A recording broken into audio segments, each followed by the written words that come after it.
नमस्कार, आप देख रहे हैं जी संगम फॉलोअप। मैं हूं शेखर त्रिवेदी। फिरोजाबाद में 2 पुलिसकर्मियों की हत्या से नाराज परिजनों ने NH2 पर दोबारा जाम लगा दिया है और पुलिस पर पथराव किया है, जिसमें डीआईजी आगरा जोन विजय मीणा घायल हो गए हैं। प्रदर्शनकारियों ने 1 दर्जन से ज्यादा गाड़ियों में तोड़फोड़ की है। इससे पहले भी आज सुबह परिजनों ने जाम लगाया था, लेकिन डीएम के आश्वासन के बाद परिजनों ने जाम खोल दिया है।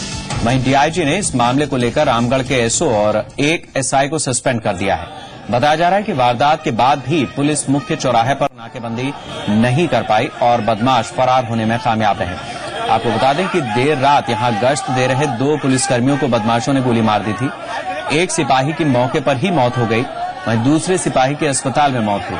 असल में बदमाशों ने पुलिस पिकेट पर ताबड़तोड़ फायरिंग की थी और वारदात को अंजाम देकर फरार हो गए थे।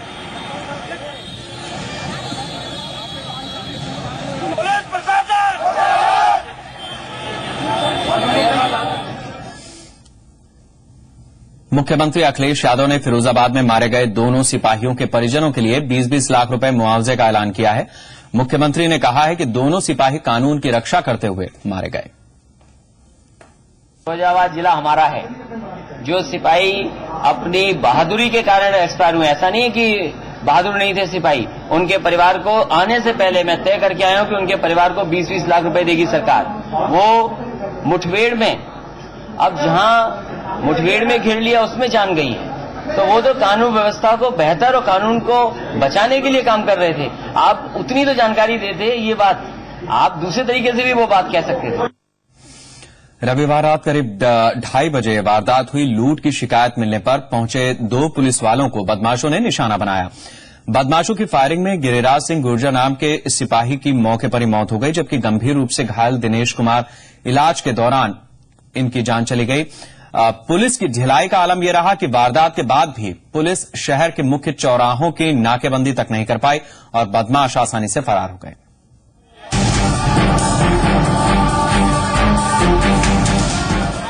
ये तस्वीरें उस वारदात के बाद सामने आई हैं, जिसने एक बार फिर यूपी की कानून व्यवस्था पर सवाल खड़े कर दिए हैं। आम जनता की बात तो छोड़ दीजिए, यहाँ बेखौफ हो चुके बदमाश अब खाकी को भी निशाना बनाने से नहीं चूकते। फिरोजाबाद में आक्रोश की ये ज्वाला अपने फर्ज से वफादारी करने वाले 2 पुलिस वालों की मौत के बाद फूटी है। सबकी जुबान पर एक ही सवाल है कि आखिर कब सुधरेगी यूपी की कानून व्यवस्था। बेखौफ बदमाशों की करतूत फिर निशाने पर रही खाकी। रविवार देर रात बदमाशों की गोली से सिपाही गिरिराज सिंह गुर्जर और दिनेश कुमार की मौत हो गई। वो फैक्ट्री से मजदूर था, वो ड्यूटी करके लौट रहा था, उसके साथ कुछ लूटपाट की गई। तो उसने जब चौराहे पे जाकर कोबरा के हमारे जो सिपाही थे उनको सूचना दी, तो तत्काल उन्होंने रिएक्ट करते वो घटनास्थल पर आए। तो जैसे ही वो वहां पर पहुंचे, बदमाशों ने एक साइड गली से उन पर अचानक फायर कर दी। वारदात से नाराज परिजनों ने विभाग की लापरवाही को सिपाहियों की मौत के लिए जिम्मेदार माना। सड़कों पर विरोध की आवाज बुलंद हुई और आरोप लगा कि रामगढ़ के एसओ समेत पूरे थाने ने सिपाही गिरिराज सिंह गुर्जर और दिनेश कुमार के खिलाफ साजिश की और उन्हें मौत के मुंह में झोंक दिया। हम दृष्टा तो ये है कि हमको जो भी लग रहा है वो सोची साजिश है, क्योंकि बच्चे ने पहले भी कहा हमारा एसओ है, हमसे हमेशा रुष्ट रहता है, हमको बार बार दंडित करता है, ऐसी जगह भेजता है जहाँ कुछ हो। वारदात के बाद से ही इलाके के लोग सिस्टम के खिलाफ आवाज उठा रहे हैं। घटना के बाद नाराज लोगों ने सड़कें जाम कर दी और दर्जन भर से ज्यादा गाड़ियों को अपना निशाना बनाया। यहां तक कि लोगों ने डीआईजी आगरा जोन विजय मीणा को भी नहीं बख्शा, उन्हें भी हमले में गंभीर चोटें आईं। परिजनों का आरोप है कि जब बदमाशों ने ताबड़तोड़ फायरिंग कर 2 पुलिस वालों को निशाना बनाया, चौराहे पर नाकेबंदी क्यों नहीं की गई? पुलिस अगर सतर्क होती तो बदमाश फरार होने में कामयाब नहीं हो पाते। फिलहाल इस मामले में लापरवाही बरते जाने के इल्जाम में डीआईजी ने रामगढ़ के एसओ और एक अन्य एसआई को सस्पेंड कर दिया है। अभी प्रथम दृष्टया जो जांच हुई और जितना हम लोगों ने तफ्तीश की है, उसके हिसाब से थाना अध्यक्ष रामगढ़ और एक सब इंस्पेक्टर अजय को प्रथम दृष्टया कार्य में लापरवाही का दोषी पाते हुए उनको निलंबित कर दिया गया है। मामले की गंभीरता को देखते हुए इलाके में सुरक्षा कड़ी कर दी गई है। पुलिस की कई टीमें आरोपियों की तलाश में जुट गई हैं, लेकिन सवाल यही है कि क्या वारदात के बाद महज ऐसे दावों की फेहरिस्त बनाने से क्या यूपी की कानून व्यवस्था दुरुस्त हो जाएगी? क्या अपराधियों में खाकी के लिए खौफ फिर कायम हो पाएगा? प्रेमेंद्र कुमार, जी मीडिया, फिरोजाबाद। यूपी में बेलगाम हो चुके अपराध पर अखिलेश सरकार चौतरफा घिरती नजर आ रही है।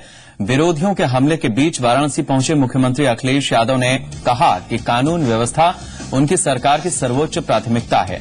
अखिलेश ने कहा कि उन्होंने सभी अधिकारियों को निर्देश दिया है कि वो किसी भी तरह की ढिलाई न बरतें और किसी भी तरह यूपी में कानून व्यवस्था बहाल की जाए।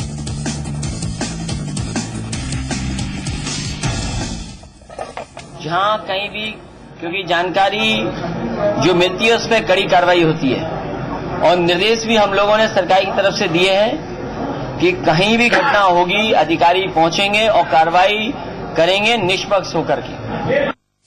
यूपी के मुख्य सचिव आलोक रंजन ने कानून व्यवस्था के मसले पर सरकार का बचाव किया और कहा कि प्रदेश की कानून व्यवस्था संभली हुई है। अपराध होते रहते हैं, लेकिन जरूरी है कि उन पर रोक लगे और हम इस दिशा में काम कर रहे हैं।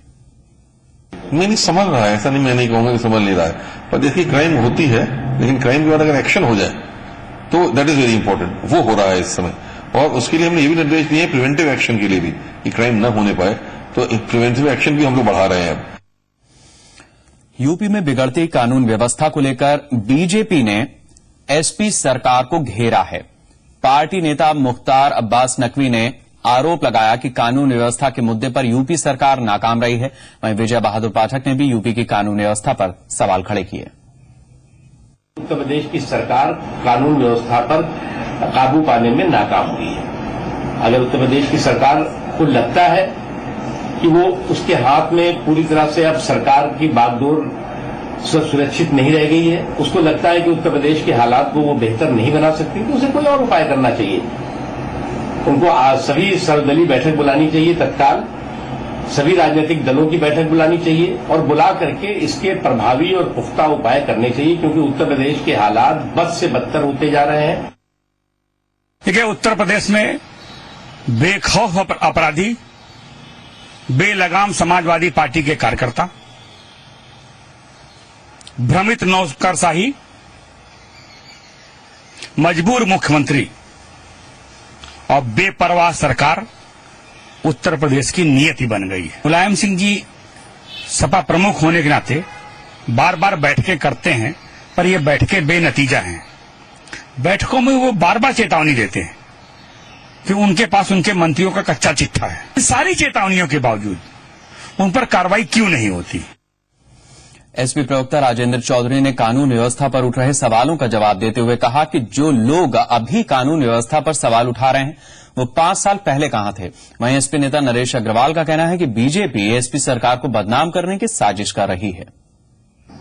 कानून व्यवस्था का मुद्दा अकारण उठाना ये राजनीति करने का ही एक वो समझते हैं तरीका है, लेकिन ये लोकतंत्र के लिए उचित नहीं है। समाजवादी सरकार के पहले 5 साल तक उत्तर प्रदेश में न लोकतंत्र था, न कानून व्यवस्था का राज था, तानाशाही थी, लूट था, भ्रष्टाचार था और बर्बादी थी प्रदेश की। तब ये लोग कहां थे? और मुझे तो दिखाई दे रहा है आजकल हर आदमी ऐसा लग रहा है जैसे भारतीय जनता पार्टी का सदस्य हो गया। भारतीय जनता पार्टी पहले वेरीफाई करे कि जो लोग अपने को कह रहे हैं क्या उनके मेंबर हैं, मेंबरशिप नंबर क्या है। ये एक विधिवत प्रचार उत्तर प्रदेश सरकार के खिलाफ किया जा रहा है और मैं कहूंगा इसमें बहुत बड़ी केंद्र सरकार की साजिश हुई है। किसी न पार्टी ने किसी व्यक्तिगत कोई हमले नहीं हो रहे हैं। जनरल लॉ एंड ऑर्डर में अगर कहीं कुछ हो जा रहा है तो उसको कोई पार्टी अपने ऊपर लेगी, उचित नहीं है। गोरखपुर से बीजेपी के सांसद योगी आदित्यनाथ ने यूपी सरकार पर हल्ला बोला है। योगी आदित्यनाथ ने कहा कि यूपी की एसपी सरकार की कार्यप्रणाली के चलते प्रदेश के हालात बदतर हुए हैं और यूपी में लूट, हत्या और बलात्कार जैसी घटनाएं आम हो गई हैं। वहीं कांग्रेस नेता अखिलेश प्रताप ने आरोप लगाया कि यूपी और एमपी दोनों ही राज्यों में अराजकता का राज है। अराजकता है, हत्या, लूट, अपहरण, बलात्कार ये समाजवादी पार्टी के नेताओं की सरपरस्ती में चल रहे हैं। इस सरकार का चरित्र जिस प्रकार का है, जिस प्रकार की सरकार की कार्यप्रणाली है, उसमें कुछ भी उत्तर प्रदेश की तरफ हो सकता है। देखिए, हम लोगों ने बार बार कहा है कि सरकार अपने आचरण को सुधारे, नहीं सुधारती है तो राष्ट्रपति एक बेहतर विकल्प यूपी के लिए हो सकता है। नहीं, उत्तर प्रदेश हो या मध्य प्रदेश, दोनों जगह अराजकता व्याप्त हो चुकी है। दोनों प्रदेशों में एक सीमा से ज्यादा अपराधियों के हौसले बुलंद हैं। महिलाओं पर अत्याचार दुराचार हो रहा है, सरकारी कर्मचारी मारे जा रहे हैं, जनता भयाक्रांत है, सरकार अपने आप में मस्त है, सरकार का एक बाल कहीं नहीं दिख रहा है। खबर लखनऊ से, जहां एसओजी के गिरफ्त में आए एक शख्स के कारनामे ने यूपी सरकार में खलबली मचा दी। उस शख्स पर लग रहे आरोपों पर गौर करें तो कई सवाल खड़े हो रहे हैं। आरोप है कि ये शख्स एसपी महासचिव रामगोपाल यादव के नाम पर एसपी विधायकों से पैसे वसूलता था। वीरेंद्र नाम का ये शख्स विधायकों को मिनिस्टर बनाने का लालच देता और फिर उनसे लाखों रुपए ऐंठ लेता। उसके पास से कई विधायकों के फोटो और बायोडाटा मिले। तस्वीरों में कैद ये वही शख्स है जिस पर एसओजी का शिकंजा कसते ही यूपी की सियासत में हड़कंप मच गया। पहले कानून व्यवस्था को लेकर विरोधियों के तीखे तेवर झेल रही सरकार पर कई संगीन आरोप लगने लगे हैं। वीरेंद्र कुमार तिवारी नाम के शख्स को एसओजी की टीम ने लखनऊ से गिरफ्तार किया है। इस पर आरोप है कि इसने एसपी महासचिव रामगोपाल यादव के नाम पर एसपी विधायकों से पैसे वसूले। वीरेंद्र ने विधायकों को मंत्री बनाने का लालच देकर लाखों रुपए ऐंठे हैं। एसओजी की गिरफ्त में आए वीरेंद्र के पास से कई विधायकों की फोटो और बायोडेटा भी बरामद हुए हैं, जिनमें रायबरेली से विधायक आशा किशोर, उन्नाव से विधायक बदलू खान के अलावा कई और विधायकों के नाम शामिल हैं। ये वीरेंद्र कुमार तिवारी है, रामपुर गांव, जिला बाराबंकी का रहने वाला है और ये शुरुआती दौर में शिक्षा मित्र हुआ करता था और शिक्षा मित्र के दौरान ही इसको जो है सिस्टम की जो लूप होल्स हैं वो पता चलना शुरू हो गए थे और उसने वहीं पर जालसाजी करके, धांधलेबाजी करके काफी लोगों को जो है कॉन किया, बेवकूफ बनाया, चीट किया और काफी पैसा बनाना शुरू किया। और जब इसकी जालसाजियां खुली तो वहां के प्रधान ने उनको वहां से जो है शिक्षा मित्र से डिसमिस किया। उसको अभी शुरुआती जांच में, तफ्तीश में इसके पास से करीब 1 दर्जन सिम कार्ड मिले हैं, बहुत सारे ऑफिसर्स के के पास मिले हैं, कार्ड पास मिले हैं। एसपी महासचिव रामगोपाल यादव के नाम पर मंत्री बनाने का लालच और विधायकों से फर्जीवाड़े के इस खुलासे ने सरकार का सरदर्द बढ़ा दिया है। विरोधियों को भी सरकार पर हमला करने का मौका मिल गया है। ये घटना साबित करती है कि कहीं न कहीं से पैसे के बल पर लोग मंत्री बन रहे हैं। अगर ऐसा नहीं होता तो वो विधायक जो समाजवादी पार्टी के हैं उन्होंने खुद पैसे दिए हैं और उन्होंने ये बात स्वीकार की है कि मंत्री बनने के लिए हमने पैसे दिए हैं। तो सवाल ये है कि समाजवादी पार्टी को इस मामले पर स्थिति स्पष्ट करनी चाहिए। ये बड़ा संदेह पैदा करता है कि समाजवादी पार्टी में विधायक यह को भरोसा हो कि जब वो पैसा देंगे तभी मंत्री बनेंगे। पूरे घटनाक्रम की जांच होनी चाहिए और स्वाभाविक रूप से यह प्रक्रिया में होगा तभी तो इन विधायकों को विश्वास होगा। पर यह जरूर जानकारी होनी चाहिए कि आखिर जो व्यक्ति पकड़ा गया है उसका कनेक्शन किसके किसके साथ है। वहीं समाजवादी पार्टी वीरेंद्र कुमार तिवारी या ऐसे किसी भी शख्स से पार्टी से जुड़े होने की बात को सिरे से खारिज कर रही है। उसने कहा कि आप कहाँ हैं? तो हमने कहा कि हम रायबरेली से लखनऊ जा रहे हैं। कहा अच्छा मेरी बात ध्यान से सुनिए और इस बात की गोपनीयता रखिए। आप ऐसा करें कि आपको कल मंत्री पद की शपथ लेनी है, हमको प्रोफेसर साहब ने भेजा है और आप अपना बायोडाटा तैयार करके रखें। तो उनका बायोडाटा तो हमारा रखा ही रहता है, लेकिन बायोडाटा की जरूरत क्या है? तो कहा नहीं, बायोडाटा मांगा जाता है, ये फॉर्मेलिटी है। हमारा सहयोग किया अशोक पांडे जी ने, इन्होंने ही पूरा फोन करके बात करके और भेजा, फोन पे पकड़ाने का काम इन्होंने किया। मैंने केंद्रीय कार्यालय दिल्ली पता किया तो वहाँ में पता चला कि हमारी पार्टी में तो इस नाम का कोई है ही नहीं और वो फ्रॉड कर रहा है। मैंने राजेश जी से कहा, राजेश जी ने उसका नंबर लिया और पुलिस में यहाँ हजरत में सूचना दे दी एसएसपी को। एसएसपी साहब को तो एड्रेस बताया कि ताज होटल रुका है, शायद ताज होटल में ही जो पहुँच रहा था वहीं बीच रास्ते में ही पकड़ लिया गया। बावजूद इसके सरकार पर सवाल कम नहीं है। सवाल बड़ा ये कि अगर समाजवादी पार्टी के विधायक मंत्री बनने के लिए पैसे देने को तैयार हो जाते हैं तो क्या इन विधायकों को पता है कि पैसे देकर मंत्री बना जा सकता है? जाहिर है ये एक ऐसा सवाल है जो न केवल एसपी के विधायकों की सोच को कटघरे में खड़ा करता है, बल्कि बीते वक्त में पार्टी आलाकमान की तमाम नसीहतों का हश्र भी बयान कर रहा है। अनुराग चड्ढा के साथ ब्यूरो रिपोर्ट, जी मीडिया। और अब सवाल उठता है कि क्या समाजवादी पार्टी का सच यही है? क्या उत्तर प्रदेश सरकार में मंत्री बनाए जाने के लिए पैसों का खेल चल रहा है? क्या कोई भी शख्स या एसपी विधायक पैसे देकर यूपी में मंत्री पद हासिल कर सकता है?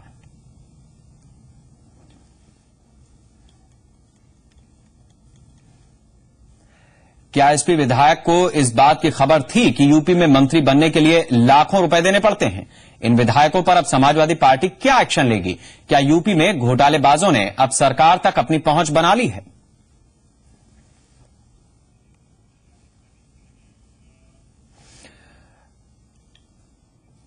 फतेहपुर से बीजेपी सांसद साध्वी निरंजन ज्योति पर कथित तौर पर हुए हमले के मामले में बीजेपी की अंदरूनी कलह सामने आई है। इस मामले में गिरफ्तार आरोपी भानु पटेल भी बीजेपी का ही नेता रह चुका है और पुलिस की शुरुआती जांच में जो कहानी सामने आई वो चौंकाने वाली है।